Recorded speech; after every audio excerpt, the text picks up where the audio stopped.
Salam sejahtera Bapak Ibu dimanapun Anda berada, baik di Indonesia maupun di luar negeri. Bertemu kembali dengan saya Pendeta Nathan Jurnawan dengan topik-topik yang menarik.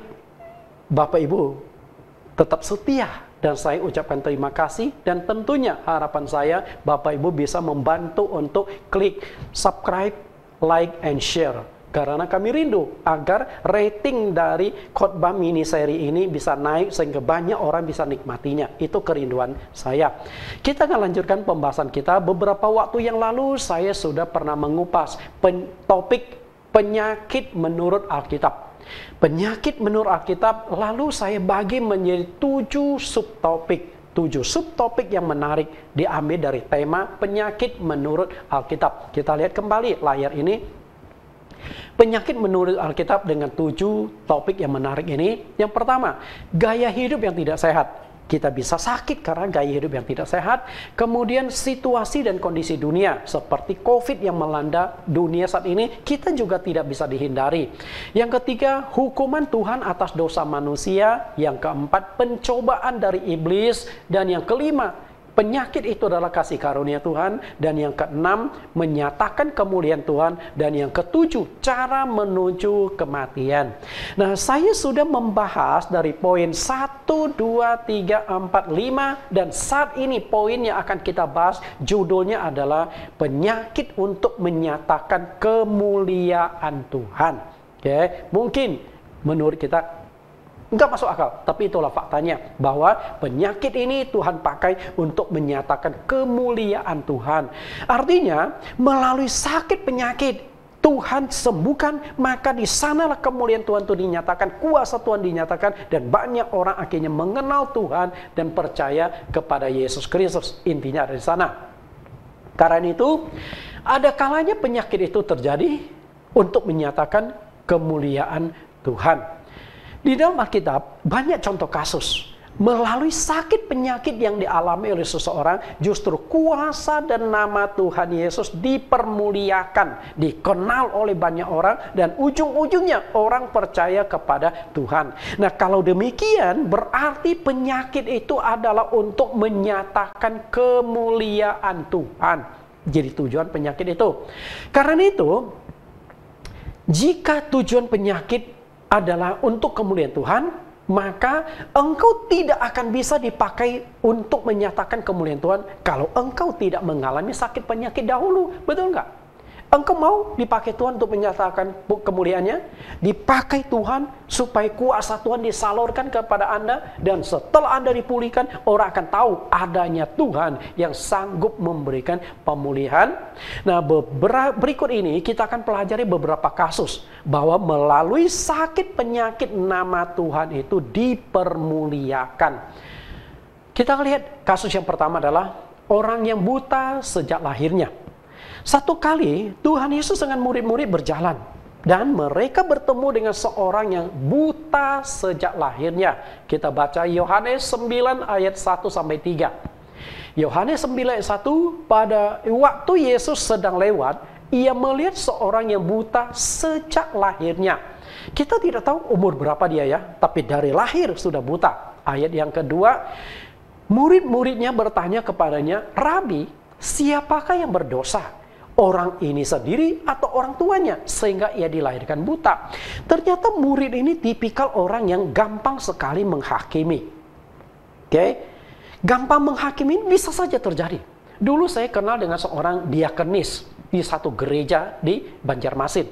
Jadi kalau diakonis ini begitu mendengar jemaat ada yang sakit, dia paling suka datang untuk doakan. Tapi sebelum didoakan penyakitnya itu, diakonis akan berkata, "Bertobatlah, mohon ampun sama Tuhan, biar Tuhan sembuhkan penyakitmu." Jadi bagi diakonis ini, setiap kali orang sakit itu penyebab itu pasti dosa. Dia selalu hakimi demikian. Nah, sampai suatu saat diakonnya jatuh sakit. Ya. Nah, waktu dia jatuh sakit masuk rumah sakit. Nah, ternyata jemaat yang pernah ditegur, "Bertobatlah biar kamu diampuni, kamu disembuhkan." Pada datang besok dia akan di rumah sakit. Dan kalimat itu dibalikan. Bu, dia akan berdoalah, mohon pengampunan Tuhan, bertobat. Nah, biar dia akan sembuh. Mulai sejak saat itu dia nggak gampang hakimi orang lagi. Nah, sama juga murid-murid. Ketika melihat orang buta, dia tanya kepada Yesus, Tuhan, Guru, ini yang penyebab penyakitnya dosa orang tua atau dosa dia sendiri? Karena anak ini kayaknya sudah besar, jadi dia sudah bisa melakukan dosa. Lalu ayat 3, jawab Yesus, bukan dia dan bukan juga orang tuanya, tetapi karena pekerjaan-pekerjaan Allah harus dinyatakan di dalam dia. Perhatikan apakah orang ini atau orang tuanya yang berbuat dosa. Tapi Tuhan berkata, kuasa Tuhan, pekerjaan-pekerjaan Allah, mujizat Tuhan akan dinyatakan di dalam orang itu. Artinya melalui sakit penyakitnya Tuhan akan menyatakan kemuliaan. Kita lihat ayat 5. Selama aku dalam dunia, akulah terang dunia. Artinya, kaitan Yesus koneksikan antara mata dia dengan buta dengan terang. Dengan matanya yang buta dia nggak bisa melihat, tidak bisa tahu, tidak bisa kenal apapun. Oke? Artinya, kalau mata rohani manusia buta, dia nggak akan bisa mengenal Tuhan, tidak akan bisa tahu kasih Tuhan, tidak akan bisa tahu kenapa Yesus datang ke dunia, kenapa Yesus disalibkan. Dan siapakah Allah yang benar, manusia tidak akan tahu kalau mata rohaninya buta. Jadi mata jasmani Tuhan Yesus konekkan dengan mata rohani sebagai satu pengajaran. Lalu ayat ke-6, setelah ia mengatakan semuanya itu, ia meludah ke tanah dan mengaduk ludahnya itu dengan tanah. Lalu mengoleskannya pada mata orang buta tadi. Dan berkata kepadanya, pergilah, basuhlah dirimu ke dalam kolam Siloam. Siloam artinya yang diutus. Maka pergilah orang itu, ia membasuh diri, lalu kembali dengan matanya sudah melek. Kalimat-kalimat juga unik. Yesus suruh pergi basuh di kolam Siloam. Dan makna kolam Siloam itu adalah utusan. Artinya Yesus adalah terang dunia, menerangi jalan hidup manusia, menerangi kebenaran supaya manusia memperoleh anugerah. Dan Yesus ini adalah utusan dari Allah. Yesus diutus ke dunia, Yesus dilahirkan ke dunia adalah memberikan damai sejahtera, memberikan pemulihan, memberikan jalan, petunjuk dan sebagainya. Maka tidak heran di dalam Yohanes 14 ayat yang ke-6 Yesus berkata, akulah jalan, akulah kebenaran, dan akulah hidup. Tidak seorang pun mengenal Bapa kalau tidak melalui aku. Hanya lewat utusanlah kita bisa mengenal Allah yang benar. Kita lihat orang ini yang buta, setelah datang dia bisa melek, matanya bisa melihat. Melalui kesembuhan yang dialami orang itu, bersaksi, dia membuktikan bahwa Yesus adalah orang benar. Yesus adalah benar-benar utusan dari Allah. Kita lihat orang buta yang sudah disembuhkan ini mulai bersaksi, menyatakan kemuliaan Tuhan. Ayat 31. Kita tahu bahwa Allah tidak mendengarkan orang-orang berdosa, melainkan orang-orang yang saleh dan yang melakukan kehendaknya. Ini perkataan dari orang buta ini. Dia tegur, dia nasihati orang-orang Farisi tadi. Ayat 32, dari dahulu sampai sekarang tidak pernah terdengar bahwa ada orang yang memelekkan mata orang yang lahir buta. Jikalau orang itu tidak datang dari Allah, ia tidak dapat berbuat apa-apa. Ternyata di kampung itu, orang yang buta sejak lahir tidak pernah ada yang sembuh. Nah, ini adalah kasus pertama, orang yang buta kemudian disembuhkan secara total oleh Tuhan Yesus. Dan dari kasus inilah mereka lalu membuktikan bahwa Yesus itu adalah Allah penyembuh. Ini kasus pertama. Dari melalui sakit penyakit orang buta ini, nama Yesus mulai diperkenalkan. Kemudian kasus yang kedua adalah Lazarus. Kuasa Tuhan dinyatakan, dipermuliakan melalui penyakit yang dialami oleh Lazarus. Yohanes pasal yang ke-11 ayat 1-3. Ada seorang yang sedang sakit namanya Lazarus. Ia tinggal di Betania, kampung Maria dan adiknya Marta. Maria ialah perempuan yang pernah meminyaki kaki Tuhan dengan minyak mur dan menyekanya dengan rambutnya. Dan Lazarus yang sakit itu adalah saudaranya. Kedua perempuan itu mengirim kabar kepada Yesus, Tuhan, dia yang engkau kasihi sakit. Ternyata ada hubungan yang dekat antara keluarga kecil ini dengan Tuhan Yesus. Keluarga kecil ini 3 kakak adik, Maria, Marta, dan Lazarus. Dan yang sedang mengalami sakit penyakit itu adalah Lazarus. Agaknya penyakit yang diderita oleh Lazarus itu cukup berat. Nah, setelah itu Maria mengirim kabar kepada Tuhan Yesus. Tuhan, orang yang kau kasih, yaitu Lazarus, dia sedang sakit. Bagaimana reaksi Tuhan ketika mendengar Lazarus sedang sakit? Sama juga kalau Anda sebagai seorang pendeta, ketika engkau dapat laporan dari pengurus, Pak Pendeta, ini ada jemaat kita yang sakit. Reaksi Anda gimana? Pasti Anda doakan dong. Kalau zaman COVID ini pasti Anda teleponin dong, doakan lewat jarak jauh dong. Tapi setelah Tuhan Yesus mendengar kabar Lazarus sedang sakit, pada Lazarus orang yang dikasihinya, dia tidak langsung bertindak. Tapi apa yang dilakukan? Kita lihat ayat selanjutnya. Ketika Yesus mendengar kabar itu, ia berkata, penyakit itu tidak akan membawa kematian, tetapi akan menyatakan kemuliaan Allah. Sebab oleh penyakit itu, anak Allah akan dimuliakan. Perhatikan perkataan Tuhan Yesus. Sangat jelas bahwa penyakit itu adalah untuk menyatakan kemuliaan Tuhan.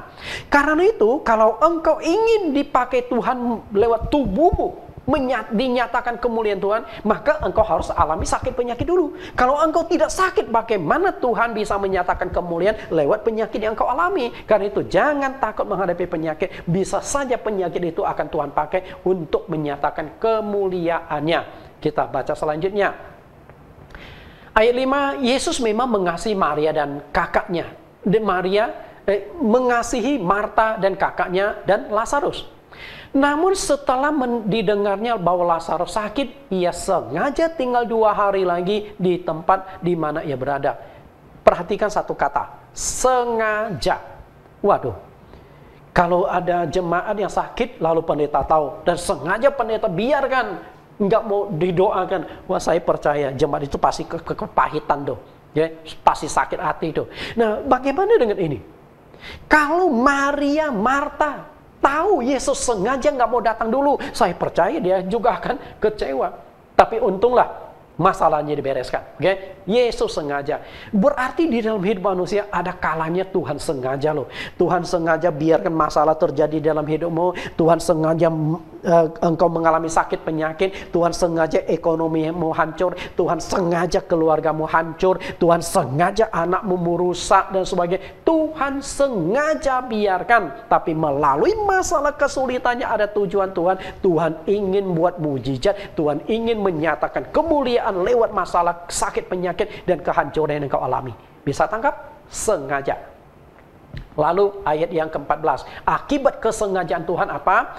Karena itu Yesus berkata dengan terus terang, Lazarus sudah mati. Tetapi syukurlah aku tidak hadir pada waktu itu. Sebab demikian lebih baik bagimu supaya kamu dapat belajar percaya. Marilah kita pergi sekarang kepadanya. Perhatikan kata ini, Lazarus mati gara-gara kesengajaan Tuhan. Sengaja Tuhan membiarkan Lazarus mati. Waduh, mengerikan ya. Tuhan sengaja biarkan sampai mati loh, nggak main-main. Dan setelah itu ada kalimat, syukurlah aku nggak ada. Sudah mati, Tuhan masih bersyukur. Syukurlah aku nggak ada. Kenapa bisa muncul kalimat demikian? Karena jika Lazarus sedang sakit berat, lalu Yesus datang, pasti Tuhan akan bertindak. Benar nggak? Kalau Tuhan Yesus tidak bertindak pun pasti didesak oleh Maria dan Marta, saudara dari Lazarus, tolong sembuhkan saudaraku. Betul? Karena itu Yesus nggak bisa berdaya, pasti didesak agar Tuhan lakukan sesuatu untuk menyembuhkan Lazarus. Tapi Yesus sengaja tidak datang. Oke? Bahkan Yesus bersyukur saat itu nggak ada di sana. Kenapa demikian? Karena ada mujizat lebih besar yang ingin Tuhan tunjukkan melalui sakit penyakit, melalui kematian Lazarus. Apa yang Tuhan mau tunjukkan? Kita lihat ayat selanjutnya. Ayat 43. Dan sesudah berkata demikian, berserulah ia dengan suara keras, Lazarus, marilah keluar. Orang yang telah mati itu datang keluar, kaki dan tangannya masih terikat pada kain kapan dan mukanya tertutup dengan kain pelu. Kata Yesus kepada mereka, bukalah kain-kain itu dan biarkan ia pergi. Luar biasa. Mujizat dinyatakan, betul? Kalau waktu dia lagi sakit berat, Yesus datang lalu menyembuhkan Lazarus, mungkin tidak begitu menggeregat, tidak begitu menghebohkan. Tapi setelah dia mati karena kena penyakit itu, lalu dikubur dan 4 hari setelah itu Yesus baru datang, lalu Yesus bangkitkan Lazarus, dan itu benar-benar heboh sekampung, Bapak Ibu. Karena itulah melalui mujizat yang luar biasa, banyak orang akhirnya mengenal Yesus dan percaya kepada Yesus sebagai Tuhan dan Juru Selamat. Kita lihat ayat 45-nya. Banyak di antara orang-orang Yahudi yang datang melawat Maria dan yang menyaksikan sendiri apa yang dibuat oleh Yesus, percaya kepadanya. Kita lihat. Kalau Lazarus tidak sakit, di kampung itu mungkin nggak ada yang percaya. Kalau Lazarus tidak meninggal dan Yesus tidak bangkitkan, maka tidak akan heboh, tidak akan ada yang percaya. Tapi di sini dikatakan banyak yang percaya. Kenapa? Karena sudah melihat mujizat itu. Bahwa Yesus sanggup, bahwa Yesus layak diikuti, Yesus layak disembah. Melalui penyakit, kematian, dan kebangkitan yang dialami oleh Lazarus, kita memperoleh beberapa pengajaran yang sangat-sangat penting. Pengajaran yang pertama adalah, kadang-kadang Tuhan sengaja membiarkan masalah, kesulitan, penderitaan, dan penyakit itu terjadi di dalam hidup kita. Tuhan sengaja. Karena itu, jika engkau berdoa belum ada selesai, belum ada solusi, percayalah, mungkin saat itu Tuhan sengaja membiarkan engkau mengalami titik terendah, titik terhancur. Dan harus saya ingatkan, jangan lepaskan diri dari Tuhan. Okay? Kalau engkau lepaskan diri dari Tuhan, engkau akan hancur benaran. Walaupun apapun yang terjadi, hancur-hancuran, penyakitnya begitu berat, bisa saja Tuhan sengaja biarkan, karena Tuhan ingin melakukan mujizat besar untuk kemuliaan Tuhan. Dan melalui masalah, kesulitan, sakit, penyakitmu, Tuhan akan menyatakan dirimu. Banyak orang yang sakit disembuhkan. Banyak keluarga yang hancuran dipulihkan oleh Tuhan, dan Tuhan kemudian menyatakan lebih besar, Tuhan pakai lebih dahsyat lagi orang tersebut. Yang kedua adalah Tuhan bisa memakai sakit penyakit yang kita alami untuk menyatakan kuasa dan kemuliaan-Nya. Artinya masalah, kesulitan, penyakit yang engkau alami itu hanya media yang dipakai oleh Tuhan, media. Untuk menyatakan kemuliaan Tuhan. Nah, masalahnya adalah engkau mau dipakai enggak sebagai medianya Tuhan. Yang ketiga, kebangkitan Lazarus membuktikan suatu rahasia bahwa ada kebangkitan setelah kematian. Nah, kalau ada kebangkitan berarti ada kehidupan setelah kematian. Dan kalau ada kehidupan setelah kematian, tentu ada yang namanya penghakiman. Dan melalui kebangkitan Lazarus membuktikan Yesus adalah Allah yang berkuasa atas hidup matinya manusia. Bayangkan sudah mati dikubur 4 hari, Yesus masih bisa ambil rohnya, jiwanya Lazarus dari alam yang lain, dimasukkan lagi ke dalam tubuh Lazarus sehingga dia hidup kembali. Roh dengan tubuh, roh jiwa tubuh sudah terpisah, Yesus masih bisa satukan. Artinya Yesus itu adalah Allah. Karena yang berkuasa atas hidup matinya manusia itu hanya satu, yaitu Allah. Maka tidak heran akhirnya banyak sekali orang-orang yang di kampung Betania itu percaya kepada Yesus. Karena mereka juga berpikir yang bisa membuat orang hidup kembali pasti adalah Allah. Dan akhirnya mereka terima Yesus itu sebagai Allah. Selain kasus seorang buta yang sejak lahirnya dan juga Lazarus yang dibangkitkan, masih banyak contoh-contoh kasus yang lain bahwa melalui sakit penyakit seseorang Tuhan ingin menyatakan kemuliaannya. Saya akan kutip 1-2 kasus lagi dan secara ringkas. Kita tidak bisa menyebut mujizat kesembuhan yang dilakukan Tuhan Yesus satu persatu karena terlalu banyak. Kalau kita mau saksikan satu-satu. Nah, yang perlu kita ketahui bahwa melalui sakit penyakit itu Tuhan punya nama dipermuliakan. Kuasa Tuhan dimunculkan. Nama Yesus Kristus disanjung tinggi, dipuji, disembah orang. Kita akan lihat kasus lain. Matius pasal 15 ayat 30. Kemudian orang banyak berbondong-bondong datang kepadanya membawa orang lumpuh, orang timpang, orang buta, orang bisu, dan banyak lagi yang lain. Lalu meletakkan mereka pada kaki Yesus dan ia menyembuhkan mereka semuanya. Kita lihat ini kasus global. Macam-macam penyakit, macam-macam masalah kesulitan fisiknya datang dan bawa ke depan kaki Yesus. Dan Yesus sembuhkan mereka satu demi satu. Dan hasilnya apa? Ayat 31, maka takjublah orang banyak itu melihat orang bisu berkata-kata, orang timpang sembuh, orang lumpuh berjalan, orang buta melihat, dan mereka memuliakan Allah Israel. Perhatikan kalimat, mereka memuliakan Allah Israel. Ketika mereka memuliakan Allah, Yesus pasti dimuliakan. Karena Yesus sendiri adalah Allah, betul nggak? Jadi, kalau mereka memuji, wah Allah luar biasa memakai Yesus. Padahal sebenarnya Yesus itu yang Allah sendiri. Sehingga ketika mereka menyembah Allah, memuji Allah, Yesus juga senang. Karena sebenarnya yang sedang mereka puji, yang mereka sembah adalah Yesus Kristus. Karena Yesus sudah berkata, ketika engkau mengenal aku, mengenal Bapa. Ketika kau melihat aku, melihat Bapa. Dengan demikian ketika mereka memuliakan Allah Israel, mereka itu sudah memuliakan Yesus Kristus.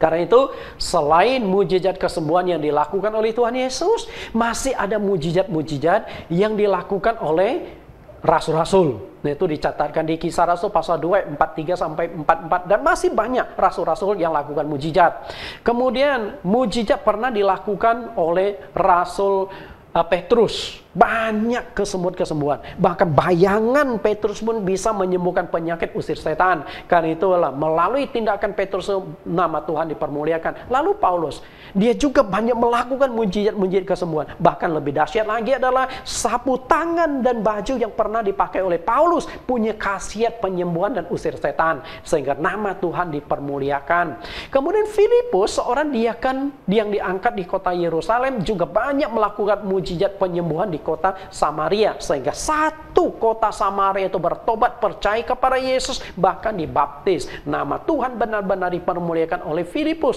di kota Samaria ini. Melalui semua tanda heran dan mujizat kesembuhan, baik yang dilakukan oleh Tuhan Yesus sendiri maupun dilakukan oleh rasul-rasul dan diaken, telah menyatakan kemuliaan Tuhan, dan Injil diberitakan semakin luas karena mujizat kesembuhan itu. Bapak Ibu, dari sini kita bisa melihat penyakit adalah untuk kemuliaan Tuhan. Nah, yang menjadi persoalan kita sekarang adalah bagaimana kita tahu penyakit yang kita alami itu adalah untuk menyatakan kemuliaan Tuhan. Mungkin saat ini engkau sedang sakit nih. Engkau sudah berobat kemana-mana, nggak sembuh-sembuh. Engkau sudah berdoa juga nggak sembuh-sembuh. Dari mana engkau tahu bahwa penyakitmu dipakai Tuhan untuk menyatakan kemuliaan Tuhan? Kita akan lihat bagaimana kita tahu. Melalui penyakit yang kita alami setelah kita disembuhkan, Tuhan dipermuliakan. Kita lihat apa yang dialami oleh Paulus. Filipi 1:20, sebab yang sangat kurindukan dan kuharapkan ialah bahwa aku dalam segala tidak akan beroleh malu, melainkan seperti sedia kala, demikian pula sekarang Kristus dengan nyata dimuliakan di dalam tubuhku, baik oleh hidupku maupun oleh matiku. Perhatikan kebenaran yang diungkapkan Paulus. Kristus dimuliakan lewat tubuhku. Maksudnya adalah lewat tubuh kita, dan tubuh kita ini bisa sakit. Artinya lewat tubuh kita, lewat penyakit kita, nama Tuhan dipermuliakan, Kristus dipermuliakan. Dan itu sudah terbukti banyak sekali nama Tuhan dipermuliakan melalui sakit penyakit. Dan saya akan ungkapkan bagaimana Tuhan dipermuliakan lewat penyakit kita. Ini terjadi pada mertuanya Petrus. Matius 8 ayat 14-16. Setibanya di rumah Petrus, Yesus pun melihat ibu mertua Petrus terbaring karena sakit demam. Maka dipegangnya tangan perempuan itu, lalu lenyaplah demamnya. Ia pun bangunlah dan melayani dia. Menjelang malam dibawalah kepada Yesus banyak orang yang kerasukan setan, dan dengan sepatah kata Yesus mengusir roh-roh itu dan menyembuhkan orang-orang yang menderita sakit. Bagaimana saya tahu penyakit saya adalah untuk kemuliaan Tuhan? Taunya pertama, mertua Petrus setelah disembuhkan akhirnya dia melayani Tuhan. Demikian pula, jika penyakit itu adalah kemuliaan Tuhan, mungkin Tuhan ingin supaya engkau menjadi pelayan Tuhan. Engkau bisa saja bernasar, Tuhan sembuhkan aku. Jika aku sembuh, aku akan melayani engkau. Aku akan menjadi hamba engkau. Bapak Ibu yang saya kasihi, hari ini saya jadi pendeta karena bernasar. Dulu saya juga hampir mati. Waktu saya duduk di bangku SMA Negeri 2 di Pontianak, saya mengalami sakit lever, kanker lever. Dan dokter sudah vonis hidup saya itu tinggal 3 bulan. 1 tahun saya tidak bisa sekolah. 1 tahun saya hanya terbaring di ranjang, lemah, tidak bisa apa-apa pun. Badan saya kurus, kuning, tapi perutnya agak gede. Setelah dicek oleh dokter, dokter katakan kanker lever. Jadi lever saya itu sudah mengeras, sudah sirosis. Dan dokter berkata sudah nggak bisa diobati. Nah, yang namanya hepatitis ada beberapa macam tipe. Tipe saya itu adalah yang tidak bisa sembuhnya. Dokter berkata, hidupmu hanya tinggal beberapa bulan. Nah, dengan kondisi demikian, apa yang harus dilakukan? Suatu malam, akhirnya saya paksakan diri beribadah ke gereja. Jumat malam. Biasa Jumat malam itu ada ibadah doa di gereja yang dimana saya masuki. Nah, setelah ibadah selesai, kemudian jemaat sudah pulang. Nah, saya sendiri masih tinggal di sana. Karena lagi lemas tidak bisa pulang. Nah, akhirnya saya seorang diri masuk ke aula. Di aula itulah saya berdoa, menangis, lalu bernasar. Tuhan, kalau engkau benar-benar ada, benar-benar punya kuasa, sembuhkan aku, dan aku akan melayani engkau. Dan Bapak Ibu tahu, singkat cerita, 2 minggu saya dipulihkan secara total. Nah, dokter sampai nggak percaya.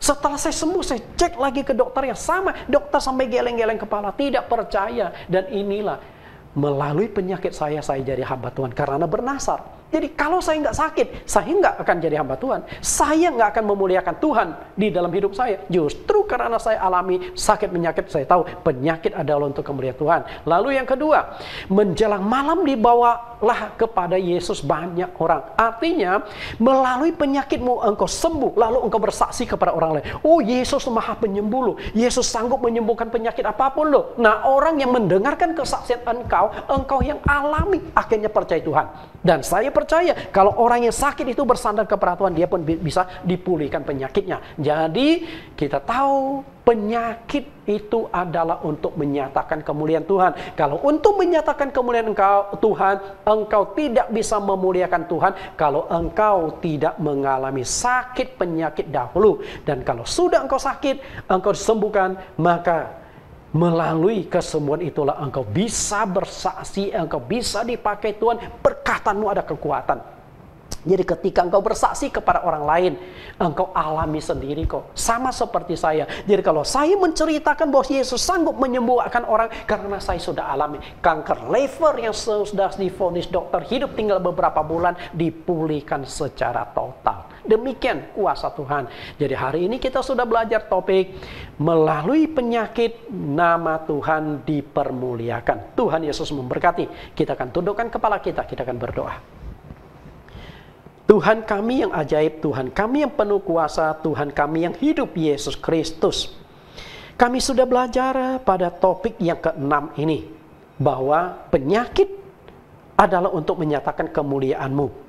Karena itu jika saat ini ada yang mengikuti pelajaran ini, yang mengikuti khotbah mini seri ini, dia sedang sakit dan dia sudah berobat kemana-mana, belum ada pemulihan, mungkin Tuhan mau memakai penyakitnya agar nama Tuhan dipermuliakan. Karena itu Tuhan, hamba-Mu serahkan siapapun yang sakit pada saat ini, agar melalui penyakitnya nama Tuhan dipermuliakan, Injil disebarluaskan, dan setelah dia disembuhkan, dia akan menjadi saksi-Mu yang hidup, saksi-Mu untuk memberitakan Injil, saksi-Mu bahwa Allah itu ada dan Allah sanggup menyembuhkan penyakit apapun. Terima kasih Tuhan. Dan secara khusus hamba-Mu juga sudah pernah alami bagaimana kanker lever Tuhan sembuhkan. Sehingga hari ini hamba-Mu bersaksi Yesus Kristus sanggup menyembuhkan penyakit apapun. Jika orang mati, Lazarus yang sudah mati 4 hari, Engkau sanggup hidupkan kembali. Apalagi hanya sekedar penyakit. Karena itulah hambamu bersyukur, hambamu pernah alami sakit yang begitu berat, yang hampir merenggut nyawa hambamu, sehingga hambamu hari ini dipakai sebagai alat kemuliaan-Mu. Dan hambamu juga yakin banyak orang seperti ini juga akan Tuhan pakai untuk kemuliaan-Nya. Terima kasih Tuhan. Di dalam nama Yesus Kristus kami telah berdoa. Amin.